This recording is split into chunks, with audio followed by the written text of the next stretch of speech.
নমস্কার, আমি doctor Emily Banerjee, IVF এর জেনেটিক কাউন্সিলর। আজকে যে প্রশ্নটা আমি প্রায়শই ফেস করে থাকি সেটা নিয়ে একটুখানি বলবো আপনাদের সবাইকে।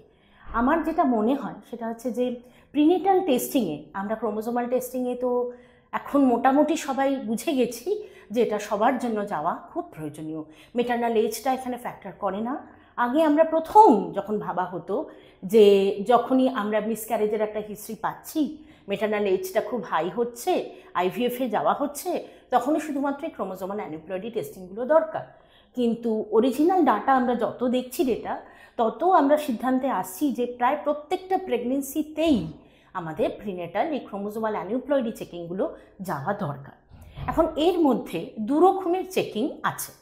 একটা হচ্ছে নন ইনভ্যাসিভ, মানে যেখানে শুধুমাত্র মায়ের ব্লাড নিয়ে আমরা ফিটাসের মধ্যে কোনো ক্রোমোজোম নাম্বারের এদিক ওদিক আছে কি না চেক করতে পারছি, যেটাকে বলা হয় সাধারণত NIPT, non invasive prenatal testing. আর আরেক রকমের হচ্ছে ইনভ্যাসিভ, যেটা হয়তো আপনারা অনেকেই মোটামুটিভাবে পরিচিত, কারণ ওটা 1980-র দশক থেকে এটা শুরু হয়েছে এবং এটা সাধারণত দুটো পদ্ধতিতে করা হয়। একটা হচ্ছে অ্যামনিওসিনথেসিস, অ্যামনিওটিক ফ্লুইড বা সাধারণ ভাষায় আমরা যেটাকে পেটের জল পরীক্ষা বলি, আর একটা CVS, কোরিওনিক ভিলাস স্যাম্পলিং। এটা কিন্তু CVSটা আসার পরে প্রিনেটাল চেকিংয়ে একটা প্রায় বিপ্লব এসেছিল, কারণ আগে আমরা সেকেন্ড ট্রাইমেস্টারে গিয়ে চেকিংটা আসতো প্রিনেটাল টেস্টিং। CVS আসার পরে এটা ফার্স্ট ট্রাইমেস্টারে 10 সপ্তাহের পরে এই চেকিংটা করা সম্ভব হয়েছিল। এখন প্রথমে আমি বলবো একটু NIPT সম্পর্কে, কারণ আমি দেখেছি অনেকে এই বিষয়টা খুব ভালো করে আছে যে সেটাই জানেন না। কিন্তু NIPT সবচেয়ে সহজ করা। NIPTতে কি করা হয় একটু বলি। সেটা হচ্ছে মায়ের থেকে সামান্য ব্লাড নেওয়া হয়। যেমন ধরুন আপনারা কোনো ডায়াবেটিসের জন্য চেক করছেন, থাইরয়েড হরমোনের জন্য চেক করছেন, যেমন মার থেকে একটু ব্লাড নিয়ে করা হয়, ঠিক তেমনভাবে এখানে মায়ের থেকে একটু ব্লাড নেওয়া হয়। কি হয়, একটা বস্তু যেটাকে আমরা আমাদের ভাষায় বলি সেটা হচ্ছে cell free foetal DNA, CFF DNA। এটা কি? এটা হচ্ছে যখন কোনো মায়ের গর্ভে সন্তান বড় হচ্ছে, তখন কিছু সেল ফ্রি DNA থাকে যেটা কিনা প্লাসেন্টা দিয়ে মায়ের ব্লাডে চলে আসে। এটা কীরকমভাবে আবিষ্কার হয়েছিল জাস্ট ছোট করে বলি। একজন যখন মা হচ্ছিলেন, তার কিছু কারণে ব্লাড টেস্টের দরকার পড়েছিল, ক্যান্সারের কোনো হিস্ট্রি ছিল সেই কারণে। তো সেখানে সেল ফ্রি DNA নিয়ে ক্যান্সারের ক্ষেত্রে অনেক দিনই হয়ে গেল, অনেক বছর হয়ে গেল আমরা টেস্টিং করি। করতে গিয়ে দেখা গিয়েছিল যে মা হচ্ছেন তিনি তো XX পাবো আমরা ফিমেল ইন্ডিভিজুয়ালে, সেখানে আমরা ল্যাবে পাওয়া গিয়েছিল XY কিছু। তো কি করে পাওয়া যাচ্ছে সেটা?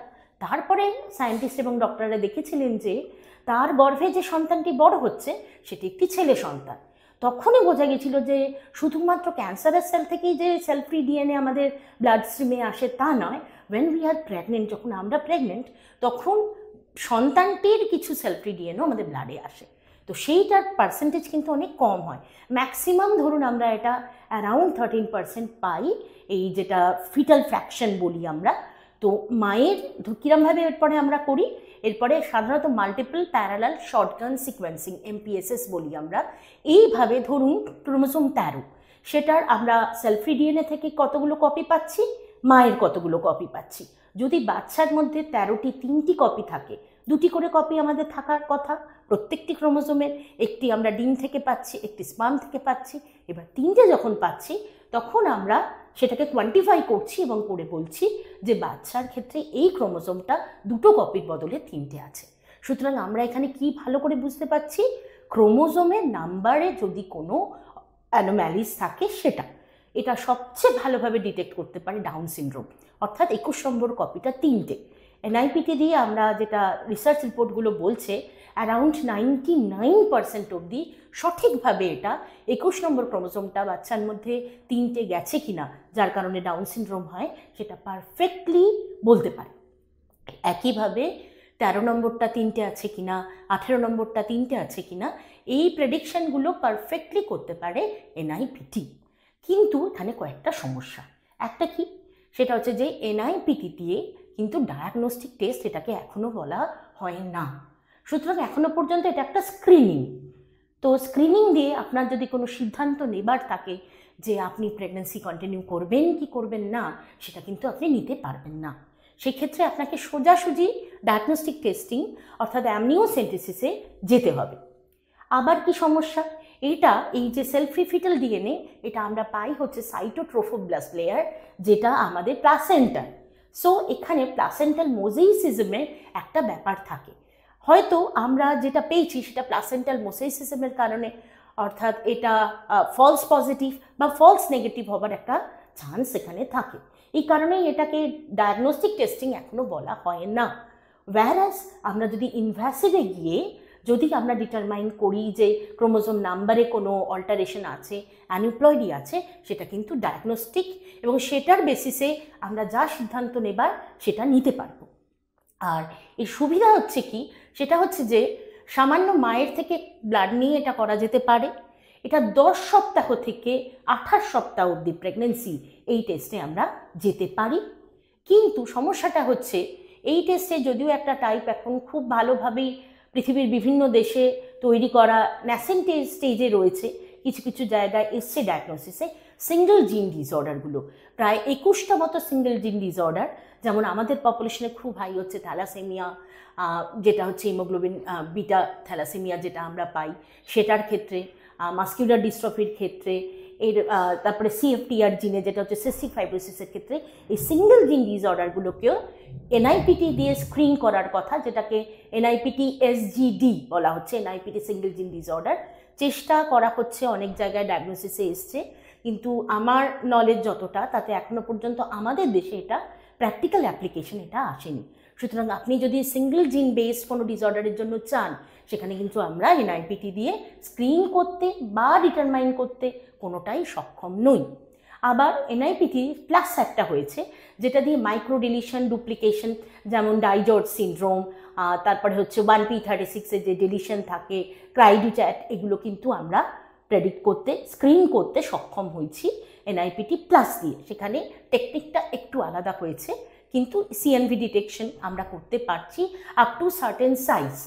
এই ক্ষেত্রে আমি বলবো, যখন আপনার ডিলিশন ডুপ্লিকেশনের টেস্টিং, হ্যাঁ অবশ্যই স্ক্রিন করতে পারেন রিমোট প্লেস, যেখানে এক্সপার্ট, ইনভ্যাসিভ টেস্টিংয়ের জন্য এক্সপার্ট হাতের খুব দরকার, সেটা সব জায়গায় সমানভাবে অ্যাভেলেবেল নেই। অন্তত আমি ওয়েস্ট বেঙ্গলের কথা নিজে যেটুকুনি জানি নেই। মানুষজনকে দূরে আসতে হচ্ছে, এক্সপার্ট ডক্টর প্রয়োজনের তুলনায় যথেষ্ট কম অ্যাভেলেবেল।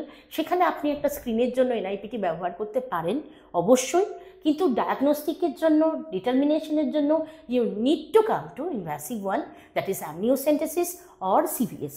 আরও একটা জায়গায় অ্যামনিওসেন্টেসিস ছাড়া এখন আমরা চলতে পারি না, সিভিএস বা অ্যামনিওসেন্টেসিস, সেটা হচ্ছে আপনার প্রথম সন্তানে বা পরিবারে কেউ একজন এমন অসুস্থ আছেন যেখানে কিন্তু আমরা আগে টেস্ট করে যিনি অ্যাফেক্টেড তার কাছে সমস্যাটা কোথায়, জিনে কোনো সিঙ্গেল বেস পেয়ারে চেঞ্জ আমরা বার করেছি, প্রথম সন্তানের ক্ষেত্রে যে চূড়ান্ত অসুস্থ ছিল, বা এরকমও হয়েছে চলে যাওয়ার পরে সেই সন্তান আমরা পিওসি, যেটা প্রোডাক্ট অফ কনসেপশন, টেস্ট করে বার করেছি জিনের সমস্যাটা কোথায় ছিল।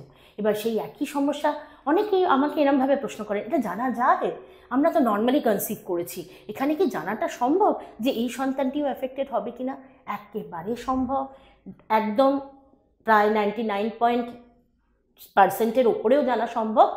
সেটা হচ্ছে যে আমরা অ্যামনিওসেন্টেসিস করলে যেটা হয়, ওই ফ্লুইডের মধ্যে ফিটালের স্কিন শেডিং ক্রমাগত হতে থাকে, সেই যে স্কিনটা আমরা পাই ফ্লুইডের মধ্যে, সেটা থেকে আমরা ডিএনএ আইসোলেট করি, এবং সেটা দিয়ে একদম পারফেক্টলি আমরা বলতে পারি এই বাচ্চাটির মধ্যে ওই জিনে চেঞ্জ কেমনভাবে এসছে, আদৌ এসেছে দুটো কপিতেই, নাকি বাচ্চাটা শুধুমাত্র বাহক, ক্যারিয়ার, তাহলেও বলবো প্রেগনেন্সি নিয়ে আপনি প্রসিড করুন, এই বাচ্চাটিতে ওই সমস্যা আসবে না, বা অনেক সময় সম্পূর্ণভাবেই অ্যাবসেন্ট পাই।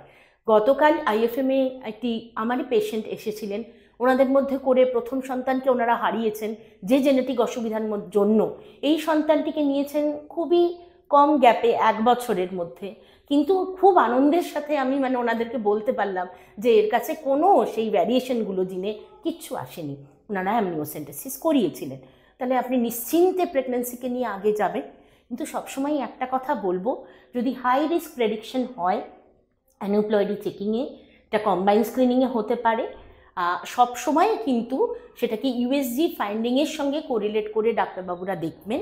এবং এই ইউএসজিটা আমি আপনাদেরকে রিকোয়েস্ট করব যে আপনারা ফিটাল এক্সপার্ট যেখানে অ্যাভেলেবেল আছেন তার কাছ থেকে ইউএসজিটা অবশ্যই করাবেন।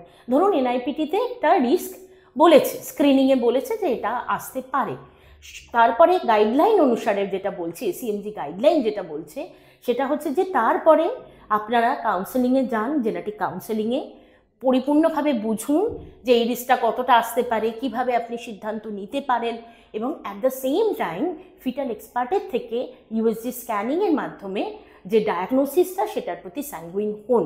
তবেই আপনারা আলটিমেটলি নিজে থেকে সিদ্ধান্ত নিতে সক্ষম হবেন weather two proceed with that pregnancy, না আমরা আগে যাব না। তো আজকে এখানেই কমপ্লিট করি। আপনাদের যদি কোনো প্রশ্ন থাকে অবশ্যই এই ইউটিউব ভিডিওতে সেগুলো কমেন্টস করবেন, আমি আছি প্রত্যেকটার আনসার করবার জন্য। নমস্কার।